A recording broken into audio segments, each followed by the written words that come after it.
Hi everyone, this is Constellations here. So today in this video, I'm going to bring you guys content regarding Yae Miko's C0 rotation. So C0 Yae Miko, how the rotation is going to work in the Electro Charge comp with Raiden and without Raiden.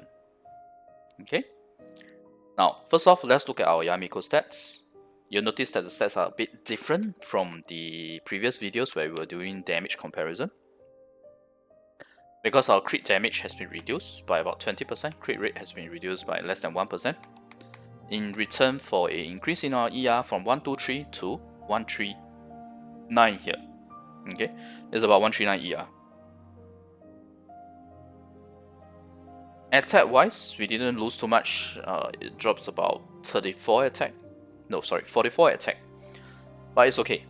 Now the reason why is because we are using this flower where we have 15.5% ER instead of this flower where we had a very high crit damage. So that's how we achieve our 139 ER. Everything else remains the same, it's still C0, talent levels are still 186. Okay, now let's look at the rotation itself. It's actually a very nice and smooth rotation. And we'll get to it right now. So the comp here, yes, I know it's all 5-star. Yeah, it's in fact Inazuma 5-star comp. You have Raiden, you have Kazuha, Yae Miko, Raiden, and Kokomi, which is exactly the comp that I was talking about in my math guide anyway. So no deviation from that. We'll look at the rotation itself without me doing any commentary. Let's see how smooth it is. Then I'll relook at the rotation with my commentary. Okay, at least you guys, so that I can step you guys through all the different steps. So first off, let's just look at the rotation first.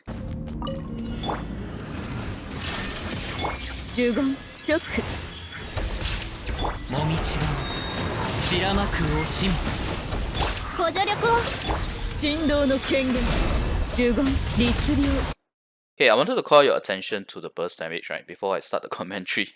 65838k. Just remember this figure because I will be referencing it later, so it's about 66k.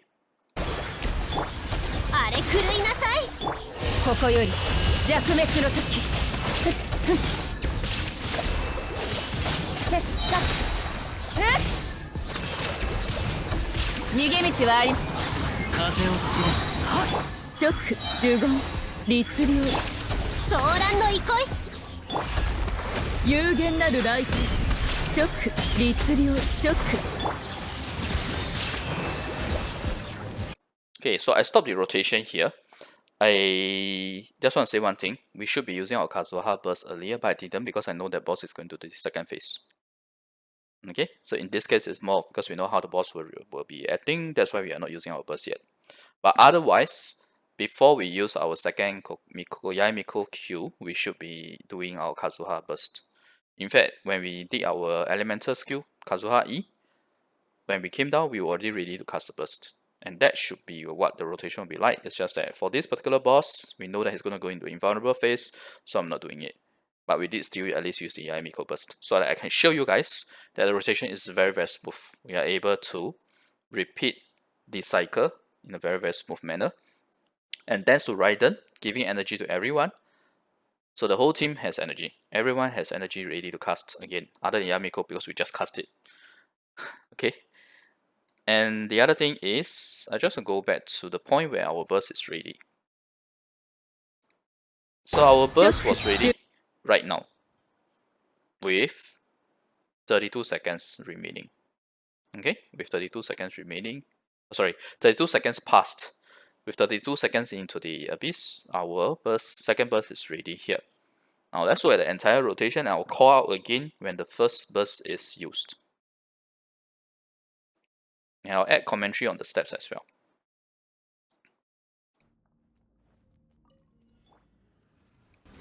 So first off, Raiden E. That's self-explanatory, right? To get the burst damage bonus as well as the E procs. Then Yae Miko 3SE here. Kazuha QE. Kokomi, because we are using Tenacity of the Millilith as well as TTODS here. And we can switch back into Yae Miko. So when we cast our Yae Miko, basically it was 948. Yeah, because of the burst animation. Okay, so it was 948. What was the timing that we saw just now? 928. So within 20 seconds, our Yae Miko's Q was already ready. Why? Because I have CC's Raiden, it reduces the cooldown. But even without CC's Raiden, if you notice, when I showed you guys 928, we were not casting her Q yet.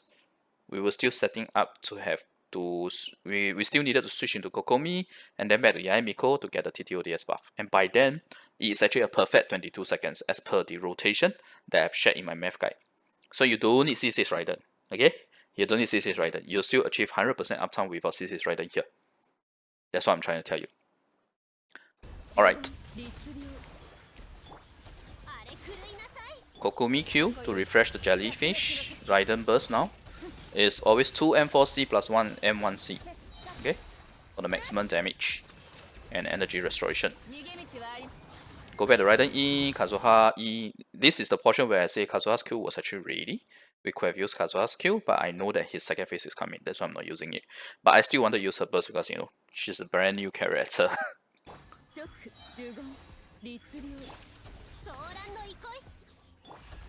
So this was what I'm talking about, right? I need to switch from Kokomi back into Miko, Yae Miko, and then we will definitely have our 22 seconds. Because it was 948. There's a bit delay because we are avoiding an enemy, etc. But you get what I'm talking about. Without any error per se, 22 seconds, 100% uptime, perfectly achieved here with Raiden. But not everyone has Raiden. Although Raiden does have the highest sales on her banner, so I guess a lot more people have Raiden than other 5-star characters. Now, if you don't have Raiden, let's see what's the alternative. I'm going to show you guys a alternative where I use Keqing instead of Raiden, because in this comp, Raiden is not just the energy giver, she is also the main DPS here, the on-field attacking DPS here. You notice, right, in the entire rotation, she's the only one who's standing in the field attacking with attacks. Okay, taking up field time with attacks. So I have to have a character that replaces her, which does on-field attacks as well. So that's Keqing. So let's check out Keqing, and before that, I will show you guys what's my updated Yae Miko stats without Raiden, because obviously we are going to need more ER. So let's look at that right now. Okay, sorry about the slight jump. So this is our stats. In fact, we have slightly higher attack now from 1814 to 1850, but our crit value has dropped a lot. Our crit rate went from 64 to 78, so that's actually an increase.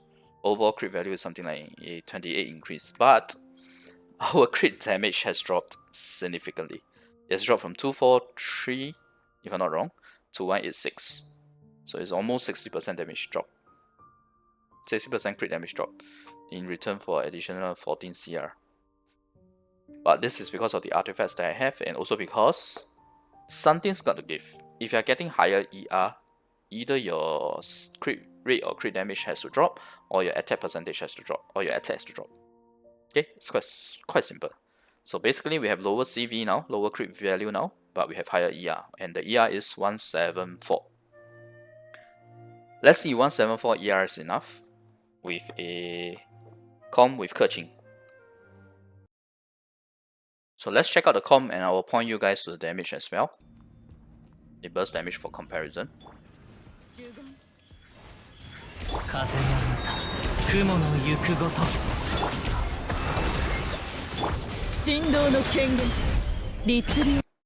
So 52262, 52k versus the 66k when we had Raiden, because our damage dropped due to getting more ER without Raiden.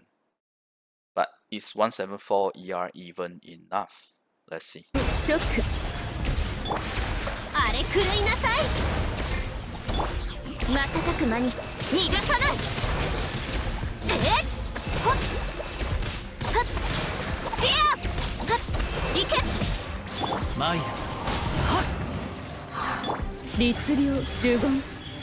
You see that it's not enough, right?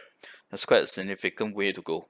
Because of how high her energy burst is, we are probably like 20 or 15 energy away here.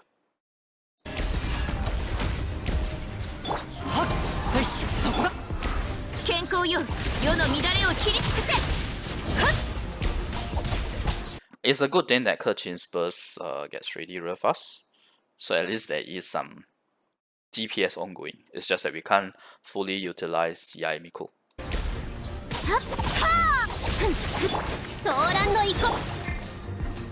So now our burst is ready, but it's a significant time in. We was at 9:28 with Raiden, now we are at 9:12. It's a whole 16 seconds away. Yeah. Okay, but to be fair, maybe we don't use 9:28 as the example. We use the rotation as example, so it's something like 9:23. There's still a huge difference. We are still 11 seconds away. It's not that we are not doing anything. We are still able to use our Keqing to do her combo. But it doesn't feel good that your burst is delayed that much, right? And we have 174 ER and it's still not enough. Imagine in my math, I was saying that C0 you need 190, right? I can't get the 190, but I can get something higher than 190, and I will show you guys shortly after this. But first off, I wanted to explore another scenario, which is instead of using Keqing, who we know is not a good battery per se, let's use Fischl. We know Fischl is a good battery. Fischl is a good sub DPS. We put Fischl in and we change our main DPS role or on-field attacking role to Kokomi, because Kokomi can do it. So I'm going to change my Kokomi gear from Tenacity to Clam, Ocean Hued Clam, and her weapon is going to change from Trilling Tales of Dragon Slayer TTODS to Prototype Ember. But what this also means is that our Yae Miko is going to suffer damage loss, right? Because she's no longer going to be getting a 20% attack buff from Tenacity, as well as a 48% attack buff from Trilling Tales of Dragon Slayer. Let's see how the rotation works.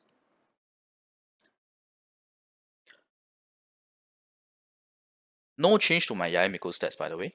Still the exact same stats, 174 ER, same CR, same CD, same attack. Okay?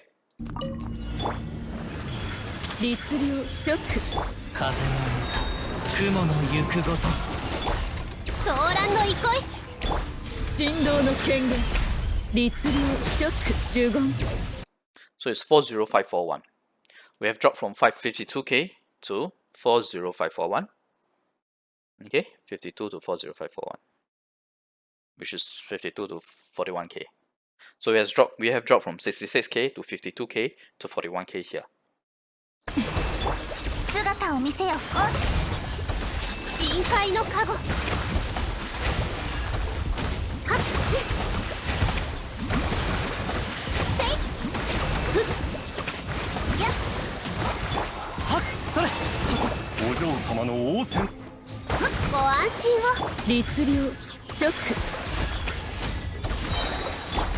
Okay, our burst is ready at this point. Not too bad, right? I mean, it's not 100% uptime, but it's still not too bad. So there is a difference when we use Fischl, but it's not 100% uptime.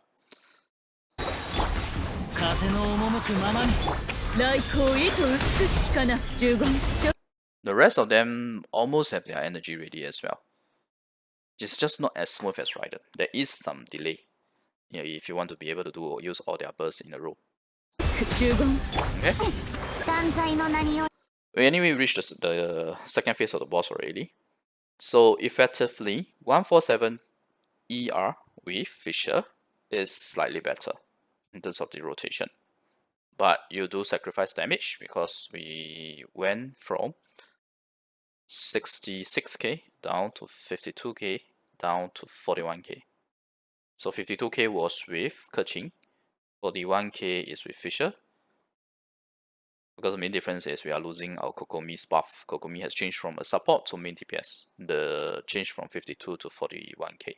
The change from 60k to 66k to 52k is because of our ER stats. Oh, and also that Raiden does give some burst damage bonus. So, how do we achieve 100% uptime without Raiden? That's what I'm going to show you guys next. With a much higher ER, can we achieve it?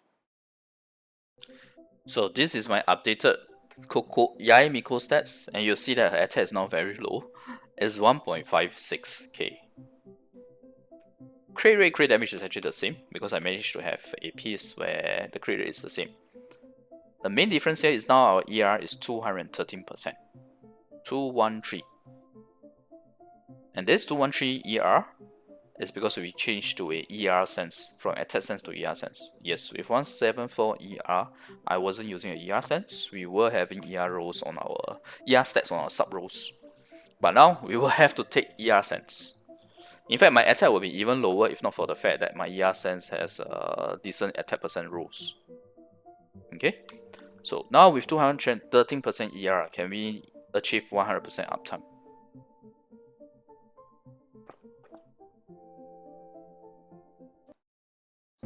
Alright, sync on with the updated stats now.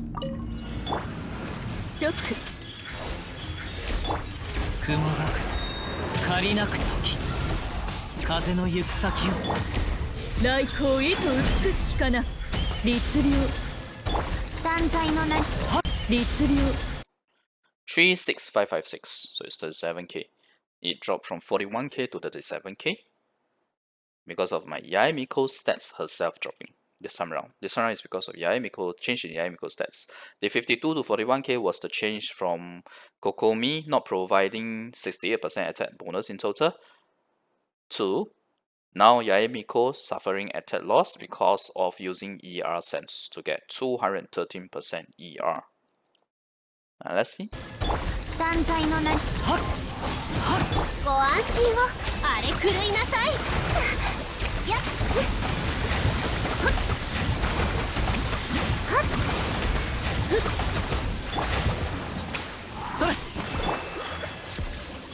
Oh, we are ready. Do you guys see? Let me catch it. So the earliest was 2.2. I saw 2.2.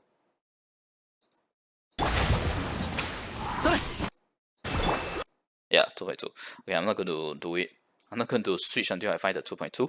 But basically, 2.2 was the exact point because before we switch to Kazuha, switch out from Kazuha, Yae Miko's burst was not full yet. So at the exact moment when we switched to Yae Miko, her burst was ready. So we have achieved our 100% uptime here with 213% ER now. Now you may think that we can drop ER further, and it's true, but don't forget that Yae Miko's energy generation is probability based just like Zhongli and Albedo. I have actually tried with 203% ER and I didn't get 100% uptime. Okay, I didn't get 100% uptime with 203 ER. So there's some variance there. Sounds to me like 210 ER is the safe spot. Although I have 213, I would think that 210 ER is the safe spot if you don't have Raiden, which is a huge difference because with Raiden, all I needed was 140 to 145. In fact, I had 139, but I would recommend 140 to 145. And you need 210 without Raiden to achieve the same 100% uptime. That's crazy. But the good thing here is that there's a caveat. This is the worst scenario for energy generation because we are in a 1v1 target, 1v1 scenario. If you are against multiple enemies, I don't think you will need that much ER. Although the same can be said for the Raiden comp. Okay, for the Raiden comp, probably we can drop from 139 to something like 130. For this 210 ER, I think we should be able to drop to 180 ER. Because you gotta remember that Raiden's energy restoration it's not impacted by your ER, it's a flat energy restoration. So that's the reason for the difference. So I do believe that against multiple enemies scenario, 180 ER without Raiden should be sufficient. With Raiden, I think about 113 ER. But in a 1v1 scenario against bosses like this, you need 210 ER without Raiden and 139 or 140 to 145 with Raiden. So it's a huge difference. If anything, this is more like a video talking about the importance of Raiden with Yae Miko, which was not my initial intention, by the way. All I wanted to do was to find out the ER level required for rotation to be smooth. And yet we came to this conclusion as well, that we really need Raiden for Yae Miko's rotation to be very smooth without sacrificing too much damage. Because don't forget that now our burst is almost half. It's almost half of our burst damage when we were using Raiden. Raiden's burst, when we were with Raiden, our burst damage was 66k on the last 3 hits per hit. With 210 or 213 ER here, it is now 37k. So it's almost half of it, right? Half is 33k. It's only slightly better than half. So yeah, it's very, very painful.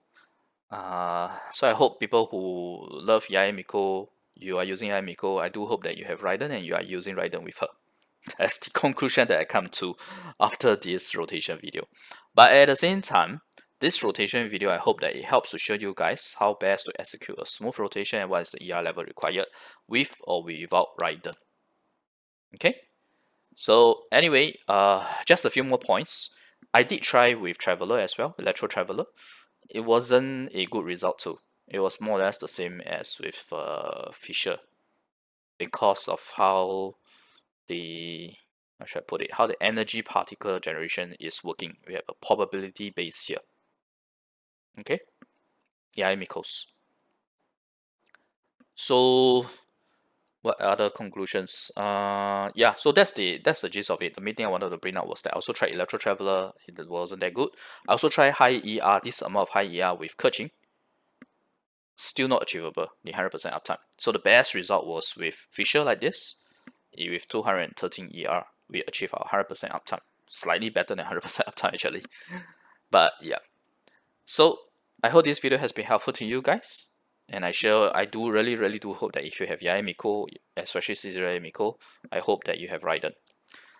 The next video, I will look at C1, right? C1 Yae Miko, what's the ER level required in I'll probably repeat the same comps that's been tested in this video, but with C1. So you can have a proper comparison, C0 to C1, what's the ER required. And obviously, when you go C0 to C1 with the reduced ER, you get increased damage. That's very straightforward, right? Because right now I'm already showing you guys, as your ER increases, as your roles change in terms of Kokomi from support to DPS, we are losing a lot of damage. Okay? Alright, thanks everyone for watching. If you like the content, remember to like the video and click subscribe for more. Bye.